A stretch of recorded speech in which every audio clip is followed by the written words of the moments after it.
सुबह का समय था। अभी मैंने अपना स्टोर ओपन ही किया था। तभी एक मोहतरमा आई और उन्होंने मुझसे मूंगा यानी कि कोरल के बारे में पूछा। मैंने उनको बिठाया और उनको मूंगा दिखाना शुरू किया। मूंगा देखते देखते उन्होंने उसका रेट पूछा तो मैंने उनको उसका रेट बता दिया।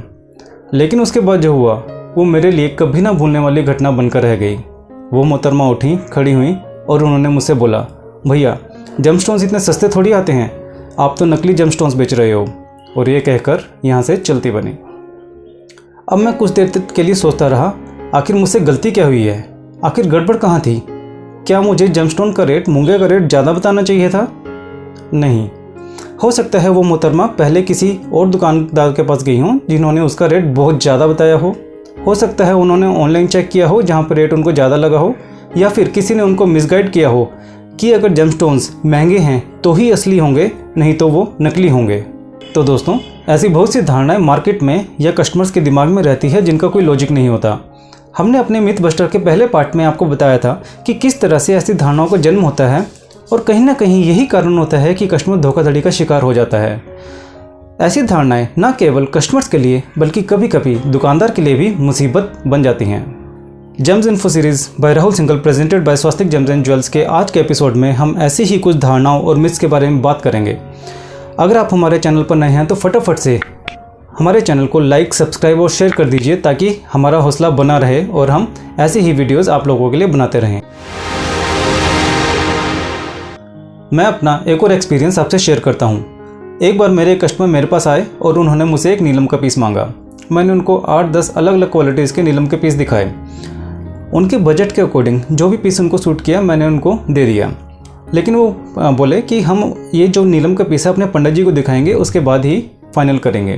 तो मैंने उनको वो पीस पैक करके दे दिया। वो कस्टमर पंडित जी के पास गए, उनको पीस दिखाया, लेकिन वो पीस रिजेक्ट हो गया। वो अगले दिन आए मेरे पास, मैंने उनको बदल कर थोड़ा और बेटर क्वालिटी का पीस दिया। वो पंडित जी के पास गए, फिर रिजेक्ट हो गया और वापस आ गया। वो बोले कि एक बार आप हमें अच्छी क्वालिटी का पीस दिखा दो, टॉप क्वालिटी का पीस दिखा दो। तो मेरे पास जो नीलम के पीस अवेलेबल थे उनमें से जो टॉप क्वालिटी का पीस था मैंने उनको दे दिया। वो अगले दिन फिर पंडित जी के पास गए, वो पीस फिर से रिजेक्ट कर दिया गया और वो कस्टमर फिर से मेरे पास वापस आ गए। अब मुझे समझ नहीं आया कि हो क्या रहा है कि मैंने अपनी तरफ से अच्छे पीस दिखाए लेकिन वो रिजेक्ट होकर आ रहे हैं। अब अगली बार मैंने एक नीली यानी कि एक इमिटेशन स्टोन अपने पैकेट में से निकाला और उन कस्टमर को देते हुए बोला कि अब की बार ये पंडित जी को दिखाना। बेहद ही साफ़ और कांच की तरह साफ़ और गहरे कलर का स्टोन था वो।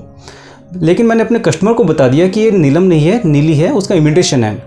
अब की बार वो कस्टमर जब पंडित जी के पास गए तो पंडित जी स्टोन को देखकर बहुत खुश हुए। उन्होंने बोला, अब हमारे काम की चीज़ आई है, ये पीस बहुत अच्छा है, अच्छी क्वालिटी का नीलम है, आप इसको धारण कर लीजिए। वो कस्टमर फाइनली फिर मेरे पास आए और उन्होंने बोला, भैया अब की बार आप अपनी तरफ से जो भी स्टोन देंगे हम वो रख लेंगे, आप वो स्टोन हमें दे दीजिए जो हमारे लिए ठीक रहेगा। जी हाँ दोस्तों, जो कहावत हम बचपन से सुनते आए हैं कि हर चमकती चीज़ सोना नहीं होती, वो यहाँ भी फिट बैठती है। यानी अगर कोई जेमस्टोन खूबसूरत है तो ज़रूरी नहीं है कि वो असली हो या फिर अच्छी क्वालिटी का ही हो।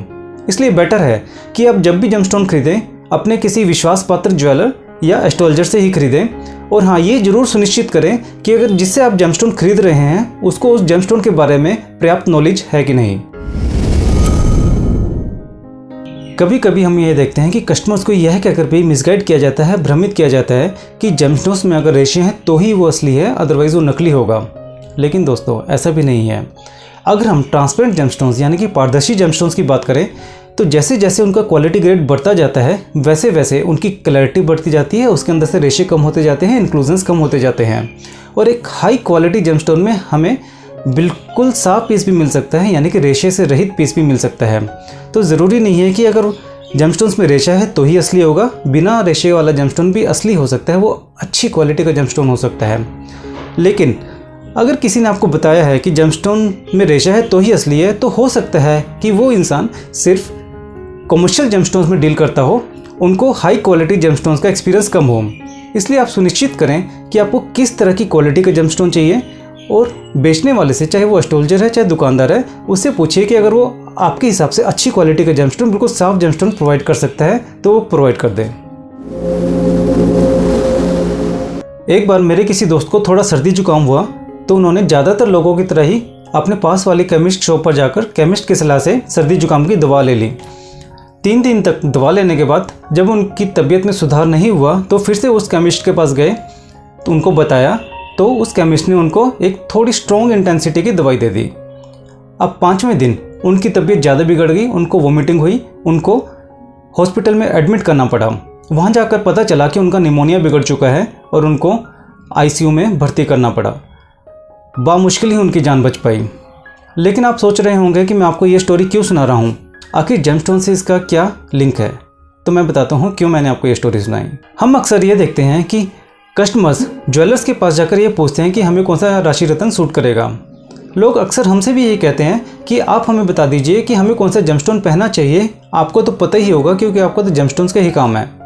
लेकिन हम उनको यही एडवाइस करते हैं कि आप किसी एक्सपर्ट एस्ट्रोलॉजर के पास जाइए, किसी पंडित जी के पास जाइए और उनसे सलाह लीजिए, क्योंकि जेमस्टोन रेकमेंड करना, आपकी कुंडली के हिसाब से कौन सा जेमस्टोन आपको सूट करेगा यह बताना उतना ही इम्पोर्टेंट है जैसे आपके शरीर की किसी बीमारी के बारे में टेस्ट करना, डायग्नोस करना और उसके बारे में बताना कि आपको कौन सी दवाई लेनी चाहिए और आपको किस तरह से इलाज लेना चाहिए।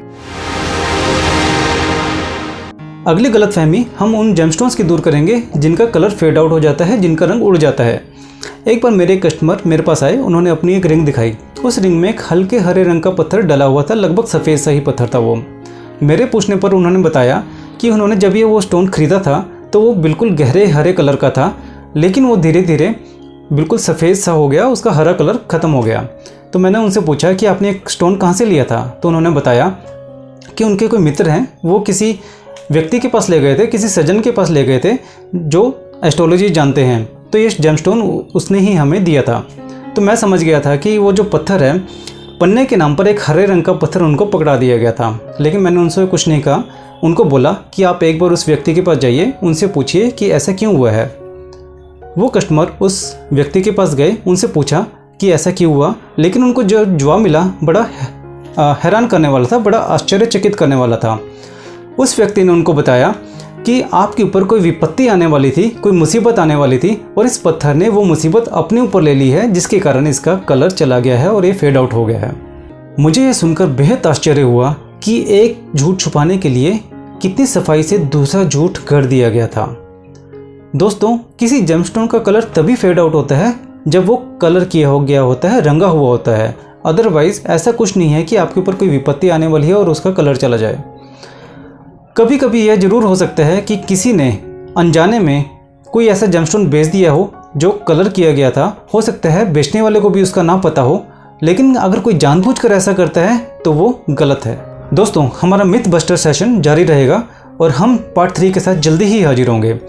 और अगर आपके मन में भी किसी तरह के कोई सवाल हैं, कोई क्वेरीज हैं, या आपका भी कोई ऐसा एक्सपीरियंस रहा हो, वो हमारे कमेंट बॉक्स में जाकर जरूर शेयर करें।